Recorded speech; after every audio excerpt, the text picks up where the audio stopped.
오늘 하나님께서 우리에게 주시는 말씀은 누가복음 13장 10절부터 21절까지 말씀입니다. 신약성경 117페이지 누가복음 13장 10절로 21절까지 말씀, 10절로 21절까지 말씀 교독해서 읽고 마지막 21절은 함께 읽어보도록 하겠습니다. 제가 먼저 10절 말씀을 읽도록 하겠습니다. 예수께서 안식일에 한 회당에서 가르치실 때에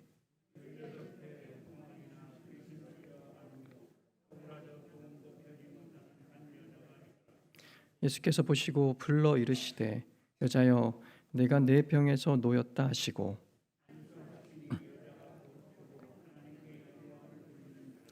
회당장이 예수께서 안식일에 병 고치시는 것을 분내어 무리에게 이르되 일할 날이 엿새가 있으니 그동안에 와서 고침을 받을 것이요 안식일에는 하지 말 것이니라 하거늘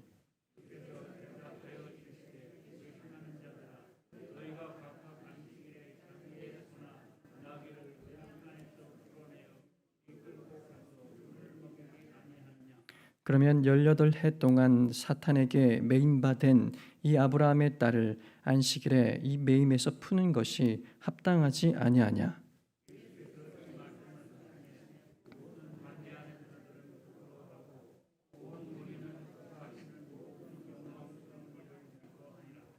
그러므로 예수께서 이르시되 하나님의 나라가 무엇과 같을까? 내가 무엇으로 비교할까?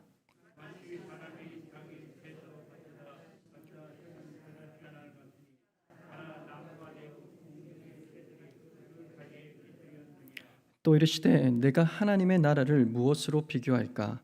마치 여자가 가루 서말 속에 갖다 넣어 전부 부풀게 한 누룩과 같으니라 하셨더라. 아멘. 교회가 추구해야 될 가치라는 제목을 가지고 함께 말씀을 나눠봤으면 좋겠습니다. 지금은 밖을 나가는 것들이 굉장히 어렵습니다. 그래서 나가는 것들이 눈치가 보이고 회식하는 것들이나 또 식사를 하는 것들이 참 어려운 시기입니다. 근데 이전에는 참 쉬웠습니다. 그리고 또 교육자들이 또 가서 그런 일들을 좀 많이 했었습니다. 근데 한 3, 4년 전인가 잊지 못할 한 주간이 있었습니다. 수요일, 목요일, 금요일이었던 걸로 기억하는데요. 그때 다양한 연령층을 보게 된 것 같습니다. 50대, 60대, 30대, 40대, 그러니까 10대의 연령층을 간접적으로 그들이 어떤 소리를 내는지를 한번 들어본 적이 있습니다. 5, 60대, 3, 40대의 어떤 저희 어르신들, 특별히 우리 여성도님들을 속칭으로 줌마 부대 이렇게 이야기하지 않습니까? 그분들의 이제 수다스러움을 보면 듣지 않으려고 해도 들을 수밖에 없는 상황들입니다. 그래서 그때의 기억이 아직까지 남아 있습니다. 그분들의 이름, 얼굴 생김새 그런 것들은 하나도 기억나지 않지만 그분들이 했던 이야기들이 기억이 나는 것 같습니다. 제가 귀가 밝은 것이 아니라 귀는 뚫려 있는 것이고 그리고 그분들의 목소리가 너무 컸던 것 같습니다. 그래서 그것들을 들었던 것 같습니다. 그때의 수요일이었습니다. 수요일에는 제가 한 카페에 갔던 적이 있습니다. 근데 그 카페에 갔는데 제 뒤편에 두 아주머니께서 앉아서 여러 이야기들을 하셨습니다. 그 이야기가 듣고 싶지 않은 이야기였지만 워낙 소리가 컸기 때문에 들을 수밖에 없는 이야기였는데요. 속칭 여러 가지 속된 이야기들이었습니다. 대기업 회장이 내연녀 사이에서 아이가 생겼다. 그래서 본처를 버리고 이혼을 했다. 이런 내용들이었습니다. 근데 이 내용을 가지고 멋지다부터 시작해서 미쳤다라는 의견들이 서로 설왕설래를 하기 시작합니다. 이 이야기들을 듣다 보니 제가 하고 싶어서 뭔가를 하기 위해 갔던 곳이었는데 그 이야기만 듣다가 나와버렸습니다. 또 목요일이었습니다. 목요일에는 우리 교육자들이 식사를 하러 갔습니다. 우리 담임 목사님께서 맛있는 것을 드시면 저희들에게 항상 소개를 해주시는데 그때 제가 생각하기에 아마도 가양동에 있었던 이마트였던 것 같습니다. 그때 교육자들끼리 모여서 식사를 하고 있는데 하필 또 공교롭게 제 옆자리에 40대 중반의 두 여자분께서 이야기를 하고 계셨습니다. 근데 그 이야기가 또 컸기 때문에 제가 듣고 싶진 않았지만 들을 수밖에 없었습니다. 근데 그게 무엇이었냐면 남편 욕이었습니다. 듣고 싶지 않았는데 들을 수밖에 없었습니다. 생활비는 쥐꼬리만큼 주면서 위해 주는 척, 넉넉히 쓰라고. 그러면서 자기 어머니에게는 엄청 용돈을 많이 쥐어주고는 자신에게는 주지 않는다. 뭐 이걸 막 소리를 지르면서 고래고래 이야기를 하기 시작하는 겁니다.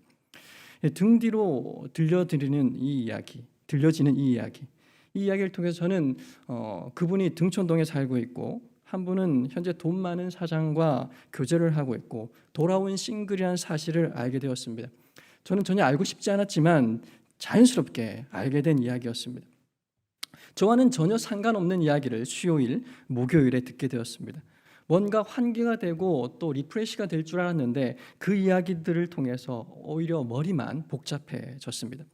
목요일 저녁이었습니다. 목요일에는 제가 아내와 함께 야구장을 갔었습니다. 근데 제 앞에 중고등학생 5명이 줄로 앉아서 탁 착성을 하는 겁니다. 그래서 야구를 보겠지 생각했는데 그들이 꺼낸 것은 핸드폰이었고 핸드폰에 게임을 하기 시작하는 것이었습니다. 야구는 하나도 보지 않고 고개를 푹 숙인 채 게임을 하는 그 모습들을 보면서 그들이 말은 하진 않지만 자신이 무엇을 중요시 여기는지를 저에게 알려주는 것 같았습니다. 이렇게 수요일, 목요일, 금요일을 지내면서 어떻게 저렇게 서로가 다른 삶들을 살아갈까? 먹는 것, 입는 것, 사는 것이 다 거기서 거길 텐데 어떻게 저렇게 다양한 이야기들을 나에게 쏟아낼까라는 생각들을 하게 되었습니다. 그러면서 순간 제 딸이 생각이 났습니다. 꿈 많고 또 만화도 좋아하고 아름다운 것, 공주 막 이런 것들을 좋아했던 그 순간에 제 딸이 생각이 났던 겁니다. 그리고는 그분들도 그런 꿈 많던 시절이 있었을 텐데 어떻게 무엇이 저분들을 저렇게 다양한 인생으로 바뀌게 한 것일까? 이런 생각을 하게 되었습니다. 어쩌면 인생은 변화 그 자체인지 모르겠습니다. 원래 변하는 것인데 잘 되면 변화이고 못 되면 변질이 되는 것, 이것이 인생이 아닌가라는 생각도 하게 되었습니다. 이 숭고한 우리의 인생, 이것이 너무나도 변화무쌍한 것 같은데 도대체 세상에 어떤 것이 변하지 않을 수 있을까요? 다만 그것이 변화인지 변질인지 이것이 우리에게 참 중요한 것 아닐까라는 생각을 하게 됩니다. 우리 성도님들께 하나 질문하고 싶은 게 있습니다. 판다, 바나나, 침팬지 중 관계 있는 것을 묶어보시오라고 한다면 무엇을 묻겠습니까? 판다, 침팬지를 묶으시겠습니까? 아니면 바나나, 침팬지를 묶으시겠습니까? 대부분 이런 질문에 동서양 사람들의 특이점이 발견된다고 합니다. 서양 사람들은 같은 동물인 판다와 침팬지를 묶습니다. 그런데 동양 사람들은 침팬지와 바나나를 묶는다고 합니다. 여기 우리 성도들 가운데에서도 바나나와 침팬지를 묶으신 분이 꽤 많이 있으리라 생각합니다. 그래서 서양 사람들은 동양 사람들을 보면서 역시 동양의 사고는 너무나도 신비롭다. 어떻게 종간을 뛰어넘으면서 연관을 시키는가라고 탄식을 한다고 합니다. 하지만 우리 또한 나름대로의 논리가 있지 않겠습니까? 원숭이 엉덩이는 어떻습니까? 빨갛습니다. 빨가면 뭘까요? 사과입니다. 사과는 맛있습니다. 맛있으면 바나나죠. 그래서 바나나와 원숭이가 연관되기에 우리는 침팬지와 바나나를 연관시킵니다. 사실 이 실험은 EBS 다큐멘터리에 등장했던 실험이었습니다. 시카고 대학의 모 유명한 교수가 학생들을 대상으로 실험한 것인데 결론이 무엇이었냐? 서양인은 명사로서 세상을 바라보고 동양인은 동사로서 세상을 바라보려고 한다는 것이었습니다. 다시 말하면 즉 우리의 사고 안에는 모종의 입력값이 있다는 겁니다.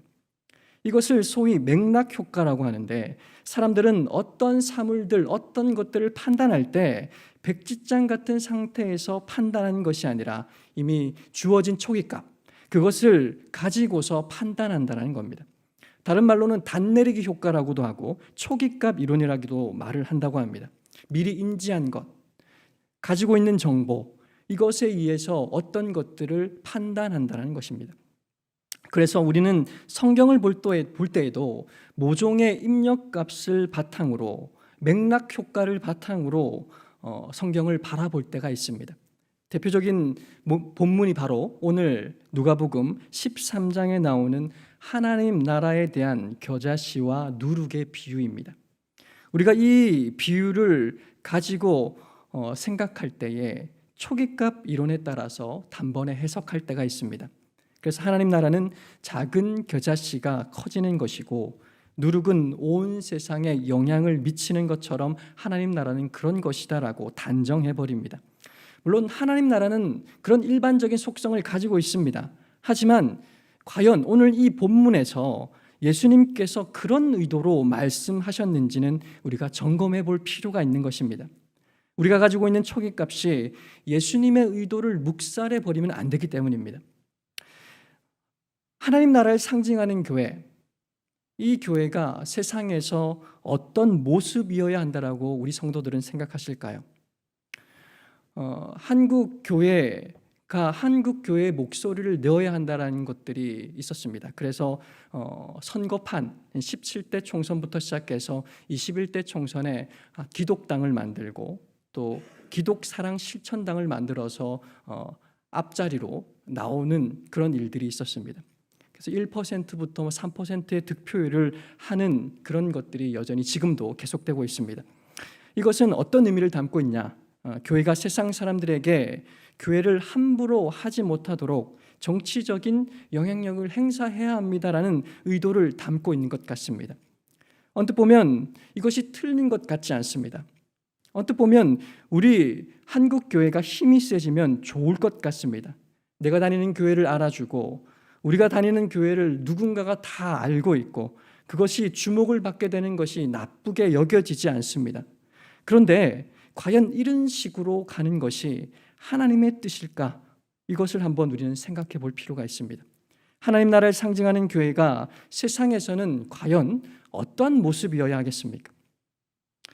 예수님께서는 오늘 본문의 예루살렘에서 올라가시기 전에 마지막으로 무려 18년이나 사탄에게 매인받은 여자를 회당에서 고쳐주셨습니다. 이것을 본 회당장은 안식일에 병을 고친다라고 해서 화를 냈습니다. 그러자 예수님은 이에 책망을 하시면서 하나님 나라는 겨자씨가 자라서 큰 나무가 되고 누룩이 가루 서마를 부풀게 하는 것과 같다라고 말씀을 하고 계십니다. 그런데 이 말씀이 어떤 의도를 담고 있는 말씀일까요? 본문을 해석하는 키는 항상 그렇듯 예수님의 비유 그리고 이 사건을 연관시키는 것에 있습니다.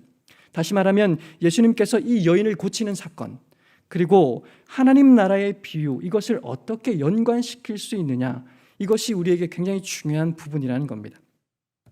예수님께서는 18해 동안 귀신을 들려서 앓으며 꼬부라져서 조금도 펴지 못하는 한 여자를 고치셨습니다. 이 여인은 사탄에게 매인받은 아브라함의 딸입니다. 꼬부라져서 조금 더 펴지 못하지만 아브라함의 딸로서 안식일에 회당에 들어가 있었습니다. 사실 이 여인은 사탄에게 매인받아서 조금도 펴지 못하며 꽁꽁 앓고 살아가고 있는 인간 전체를 상징하는 매개체와 같습니다. 여기서 펴지 못한다라는 뜻의 헬라어인 아나키프토는 오늘 이 본문 가운데에서 단 한 번 등장하고 있습니다. 그리고 비슷한 단어로서 요한복음 8장에 간음한 현장에서 붙들려온 여인을 다시 일으켜 세워주는 이 장면에서 사용됩니다. 그러니까 성경 전체에서 단 2번 사용되는 단어였습니다. 그리고 누가는 일부러 치유하다라는 것을 대신에 놓였다, 자유하다라는 단어를 사용해서 이 여인이 고쳐졌다라고 말하고 있습니다. 신약에서 질병 치유에 이 단어를 사용한 것은 여기 단 한 번뿐이 없습니다. 이 말은 다시 이야기하면 예수님께서 의도적으로 하나님 나라가 무엇인지를 말씀하시기 위해서 사탄에게 매였던 그 영혼을 자유케 하셨다는 뜻을 강조하기 위해서 이 희귀한 단어들을 사용하셨다는 것과 같습니다. 다시 우리가 이야기한다면 인간이 아무리 잘났다 할지라도 결국 사탄에게 매인받아 있고 꼬부라져서 조금 더 펴지 못하는 존재에 불과하다는 것을 강조하는 것입니다. 그리고 이것이 정확하게 저와 여러분이다라는 것을 성경은 우리에게 말하고 있는 것입니다. 날마다 앓고 있고 작은 일에도 상처를 받고 꼬부라져서 조금 더 펴지 못하는 인생이 바로 우리였다라는 것입니다. 예수님께서는 이 꼬부라진 여인을 고치심으로 이런 영혼을 자유케 하시는 것이 바로 하나님의 나라다라는 것을 말씀하고 싶으셨던 것입니다. 그런데 이 광경을 보고 있던 회당장이 갑자기 예수님께서 안식일에 병을 고치시는 것을 보고서는 화를 냈습니다. 당시 이 병 고치는 행위는 일에 해당하는 행위였습니다. 그래서 그 일을 함으로써 안식일을 범했기 때문에 화를 낸 것입니다. 18년 동안 알았으면 응급 환자도 아닌데 꼭 안식일에 병을 고쳐서 그 전통을 어겨야 하는 것이냐라는 겁니다. 그런데 이 회당장은 한 영혼이 사탄에게 놓여 자유케 되는 것에는 안중에 없었습니다. 안식이라고 하는 종교적 형식, 전통만이 그에게는 너무나도 중요했습니다. 그래서 예수님께서는 책망을 하셨습니다. 15절에 너희가 안식일에 소나 나귀가 매여 물을 못 먹고 있으면 물을 먹이는 것이 당연한 것이고 일이 아니라고 하면서 어째 18년 동안 사탄에게 매인바된 한 영혼을 풀어서 살리는 일을 일이라고 하느냐라고 책망하시는 것입니다. 그리고는 이 말씀을 하신 후에 예수님께서는 하나님 나라의 교훈을 말씀하고 있습니다. 주님께서는 하나님 나라를 마치 사람이 자기 채소밭에 갖다 심어놓은 겨자씨 한 알과 같다라고 말씀하셨습니다. 그리고는 나무가 되어 공중의 새들이 그 가지에 깃들인 것과 같다라고 말씀합니다. 또한 마치 여자가 가루 서말, 이 가루 서말을 갖다 넣어서 전부 부풀게 한 누룩과 같다라고 말씀하고 있습니다.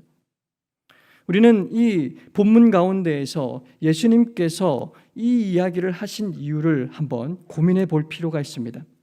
예수님께서 다른 본문에서 말씀하신 씨 뿌리는 비유, 이것 때문에 우리는 겨자씨의 비유 또한도 단순히 하나님 나라가 처음에는 작지만 나중에는 큰 나무가 될 것이고 누룩같이 별 볼 일 없는 것 같지만 반죽 전체를 변화시킬 수 있는 강력한 영향력을 끼칠 것이다라고 선입관을 가지고 초기값을 가지고 생각할 수 있기 때문입니다. 그런데 정말 그것이 그런 의미인지 알기 위해서 우리는 몇 가지 미스테리, 의문을 생각해 볼 필요가 있습니다. 첫 번째 의문은 이 펴지 못하는 여인을 고친 사건, 그리고 하나님 나라는 과연 어떤 관계인가 하는 것입니다. 이 여인을 고친 사건과 비유는 그러므로라는 접속사로 연결되어 있습니다. 이 말은 이 사건과 비유는 하나라는 것입니다. 밀접하다라는 것입니다. 그런데 왜 그러므로라고 연결되어 있을까요? 하찮은 여인의 치유로 시작된 하나님 나라가 크게 확장되고 변화될 것을 이야기하는 것일까요? 이것이 하나님 나라의 속성이 맞습니다. 하지만 더 정확하게 알려면 여인을 고친 사건의 핵심이 무엇인지 우리는 따져볼 필요가 있습니다. 펴지 못하는 여인을 고친 사건은 전체가 교차대구법이라는 문학적인 장르로 기록되어 있습니다. 이 기법은 유대인들이 글을 쓰는 기법입니다. 그리고 핵심은 처음이나 마지막에 있는 것이 아니라 항상 글 한가운데에 문장에 배치하는 기법입니다. 그래서 누가복음 13장에서 이 사건의 핵심 구절은 다른 것이 아니라 14절 말씀입니다. 핵심이 여인을 고친 것이 아닌 회당장이 화를 냈다라는 것입니다. 회당장이 화를 냈습니다. 그러므로 하나님 나라가 확장됩니다. 이 말은 좀 어딘가 맞지 않는 말처럼 느껴지지 않습니까? 이것을 우리가 한번 생각해 볼 필요가 있는 것입니다. 그리고 두 번째 의문이 있습니다. 겨자씨가 과연 하나님 나라의 확장을 뜻하는 것인가라는 사실입니다. 여기에 몇 가지 문제점이 있는데 첫 번째 문제는 겨자씨는 정상적으로 자라면 결코 나무가 될 수 없다라는 점입니다. 아무리 크게 자란다 할지라도 큰 나물 정도이지 새들이 깃들일 수 있는 큰 나무가 될 수는 없습니다. 그것도 온 세상에 있는 새들이 자리할 수 있는 나무가 될 수는 더더욱도 없는 것입니다. 참 이상한 비유입니다. 이처럼 겨자씨가 큰 나무가 되는 것은 아무리 봐도 유대인들이 봐도 이상한 말이었습니다. 두 번째는 겨자가 겨자를 자기 채소밭에 심었다라는 것입니다. 고대 로마의 박물학자였던 플라니는 자기가 쓴 자연사 37권 식물도감에 이렇게 기록하고 있습니다. 겨자는 야생 잡초로 분류한다. 그러니까 잡초를 자기 채소밭에 심는 사람은 아무도 없습니다. 그런데 잡초를 자기 채소밭에다 심었다는 것과 같습니다. 행여 겨자를 목적으로 심었다 할지라도 문제가 되는 것이 있는데, 그것은 레위기 19장 19절 말씀입니다. 너희는 내 밭에 두 종자를 썩고 뿌리지 말라라고 말씀하셨습니다. 유대인의 전통에 따르는 미시나라는 책에 보면 이종 교배를 금지하고 있습니다. 그렇게 겨자를 채소밭에 심었다라는 말을 유대인들이 들었을 때에 당장 드는 생각은 그렇게 하면 안 된다라는 것입니다. 이상하게 여겼다라는 것이죠. 세 번째 문제는 뭐냐면 그 나무에 공중의 새들이 깃들었다라는 그림입니다. 이 그림은 그냥 예수님께서 단순히 만들어내신 그림이 아니라 구약에 있는 그림을 차용해서 가져온 것입니다. 문제는 이 공중의 새들이 깃들어 있는 나무의 그림은 전부 다 구약에서는 부정적인 의미로 사용되었다는 겁니다. 에스겔서 17장에 보시면, 다니엘서 4장에 보시면, 그리고 또한 다른 여러 본문에 보시면 이 그림들은 교만한 이스라엘의 모습, 그리고 한때 백향목과 같았던 애굽, 그리고 세상 나라를 상징하는 바벨론의 모습을 묘사하는 그림이었습니다. 그러면 이 공중에 새들이 깃드는 나무는 세상 나라를 의미하는 것인데, 어째서 예수님께서는 하나님 나라가 세상 나라다라고 말씀하셨을까요? 이것 또한도 좀 이상한 부분이 있는 것입니다. 그래서 겨자씨가 하나님 나라의 확장을 의미한다는 것은 이상한 면이 한두 가지가 아니라고 생각할 수 있는 것이죠. 세 번째 의문은 무엇이냐? 누룩은 과연 긍정적인 의미인가라는 것입니다. 대부분의 사람들은 이 누룩이 가진 변화의 능력 때문에 교회의 변화 능력을 상징하는 긍정적인 것이다라고 단정합니다. 혹자들은 누룩이란 긍정적이기도 하고 부정적으로 사용된 것이기도 하다라고 말하기도 하지만, 저는 이 누룩은 부정적인 의미로 사용되었다라고 봅니다. 왜냐하면 이 누룩이라는 말이 신구약 전체에 23번 기록되어 있는데 일일이 다 확인을 해보면 한 번도 긍정적인 의미로 사용된 적이 없기 때문입니다.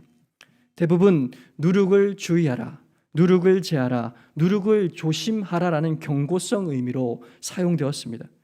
긍정적인 의미로 사용되었다고 제시되는 본문을 보면 정확하게 제물을 드릴 때 사용된 것을 의미하는 것입니다. 그래서 누룩이 긍정적으로 사용된 것이기보다 부정적으로 사용된 것이다라고 생각하는 것이 더 큰 것입니다. 그렇다면 누룩이 과연 하나님 나라를 상징하는 것이 될 수 있을까요?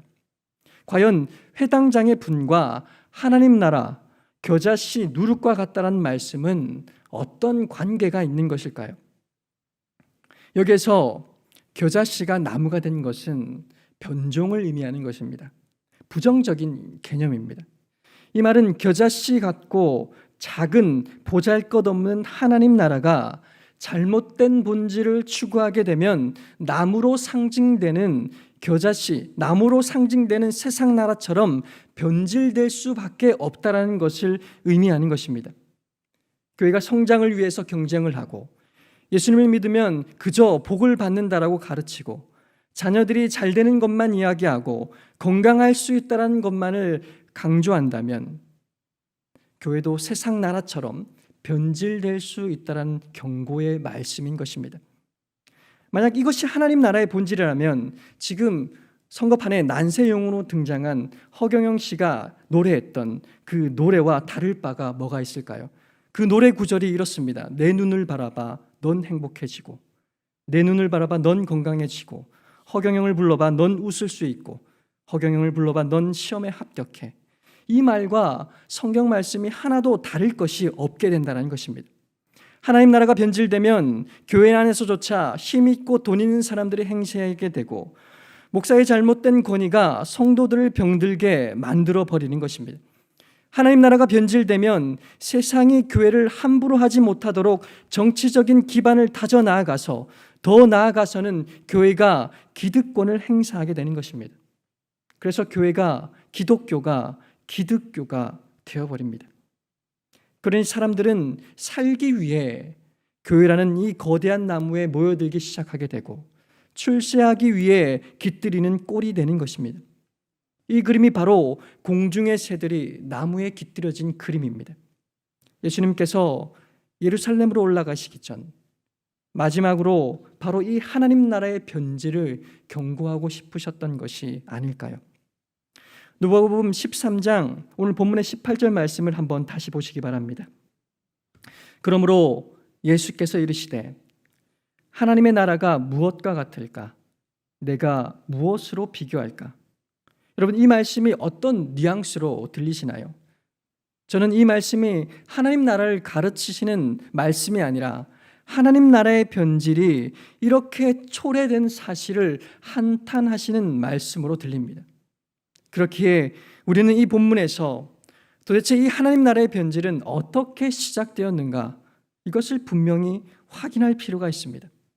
그인트는 놀랍게도 회당장의 분에 속해 있습니다. 왜 회당장이 화를 냈을까요? 고통받는 영혼에는 전혀 관심이 없고 오로지 종교적인 전통과 형식만을 중요시했습니다. 바로 이 부분입니다. 하나님 나라인 교회가 고통받고 복음을 필요로 하는 영혼에는 단 하나의 관심도 없고 전통과 형식만을 중요하게 생각할 때 하나님 나라의 변질이 찾아오게 된다는 것입니다. 다 똑같은 꿈 많은 10대로 시작해서 돈의 인생을 걸고 살아가는 40대에서 그 위에 사람들로 변질되는 것 같은 그런 이치입니다. 오직 교회는 영혼에게 관심을 갖고 그들을 자유케 하는 곳이 되어야 합니다. 그렇지 않고 예수님을 믿으면 그저 복만 받고 출세할 수 있다라는 것만 가르치며 성장과 힘의 논리를 가지고 하나님 나라의 본질로 삼는다면 그것은 변질된 것이 되는 것입니다. 누가는 이 회당장의 말과 예수님의 말을 극명하게 대조하고 있습니다. 회당장은 안식일에 병고침을 받으면 안 된다라고 강조하고 있고, 예수님께서는 안식일에 구부러진 한 여인을 고쳐야 한다, 한 영혼을 매임에서 풀어주어야 한다라고 강조하고 있습니다. 여기가 바로 핵심입니다. 우리가 세상 나라에 속했는지 아니면 하나님 나라에 속했는지 가늠하는 핵심인 것입니다. 우리는 기독교인으로서 무엇을 반드시 해야 한다고 생각하시나요? 예배드리는 일, 말씀을 보는 일, 기도하는 일, 너무나도 중요한 일들입니다. 하지만 그것을 포함하여 영적으로 조금도 펴지 못하고 앓고 있는 한 영혼을 복음으로 풀어서 자유하는 일들을 하지 않는다면, 그 일에 조금도 생각이 들지 않는다면 우리는 하나님 나라가 아닌 세상 나라에 속했을 가능성이 크진 않을까요? 복음을 전하는 일들이 그저 부담스러운 일로만 치부된다면 저와 여러분은 벌써 변질이 시작된 것일 가능성이 큰 것입니다. 우리도 모르게 예수님 믿어서 복받고 건강하고 잘 되는 것이 우리 기도 제목의 대부분이라고 한다면 어쩌면 우리의 소속은 하나님 나라가 아닌 세상 나라가 될지도 모르겠습니다. 그 옛날 주님께서는 예루살렘으로 올라가시기 전에 마지막으로 바로 이런 하나님 나라의 변질을 경고하고 싶으셨습니다. 저와 여러분께서 주님의 이 마지막 바람을 기억하고 하나님 나라의 변질을 용납하지 않는 삶을 살아가셨으면 좋겠습니다. 교회는 한 영혼을 자유케 하는 일에 관심을 쏟아야 합니다. 우리가 모두 다 하나님 앞에 온전히 서는 일에 관심을 쏟아야 합니다. 영혼을 자유케 하는 일, 영혼을 더더욱 더 사랑하는 일, 영혼을 품는 일에 우리 신촌강서교회가 더더욱 더 앞장설 수 있도록 기도하며 함께 나아가는 우리가 될 수 있기를 주님